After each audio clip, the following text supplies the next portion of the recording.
پیارے اسلامی بھائیوں، آج میں آپ کو ایک واقعہ سنانے جا رہا ہوں۔ بڑا خوفناک واقعہ ہے۔ ایک شخص بہت گناہ گار تھا۔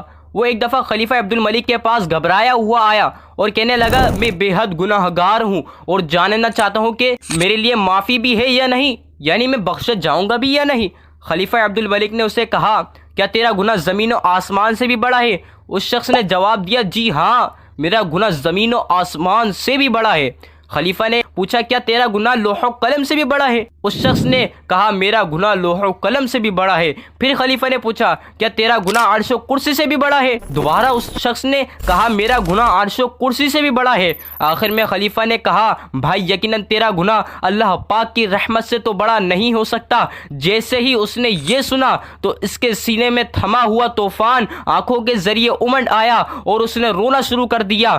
اسے روتا دیکھ کر خلیفہ نے کہا، بھائی آخر پتہ بھی تو چلے کہ تمہارا گناہ کیا ہے۔ اس پر اس شخص نے کہا، حضور مجھے آپ کو بتاتے ہوئے بے حد شرمندگی ہو رہی ہے، لیکن میں بتا دیتا ہوں، شاید میری توبہ کی کوئی صورت نکل آئے۔ یہ کہہ کر اس نے اپنا خوفناک واقعہ سنانا شروع کیا۔ وہ شخص کہنے لگا، میں ایک کفن چور ہوں۔ آج رات کو میں نے 5 قبروں سے عبرت حاصل کی اور توبہ پر آمادہ ہوا۔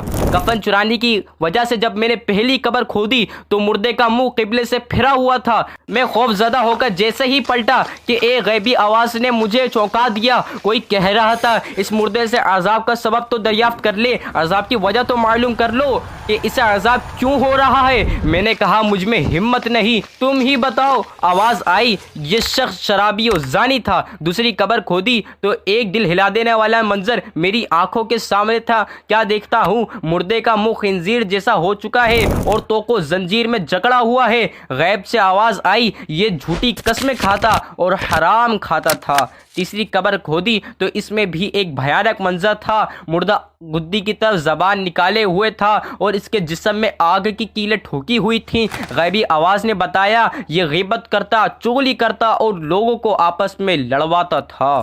چوتھی قبر کھودی تو میری نگاہوں کے سامنے ایک خوفناک منظر تھا۔ مردہ آگ میں الٹ پلٹ ہو رہا تھا اور فرشتے اسے آگ کے ہتھوڑوں سے مار رہے تھے۔ میں گھبرا کر بھاگا، مگر میرے کانوں میں ایک غیبی آواز گونج رہی تھی کہ یہ بدنصیب نمازوں اور رمضان کے روزوں میں سستی کیا کرتا تھا۔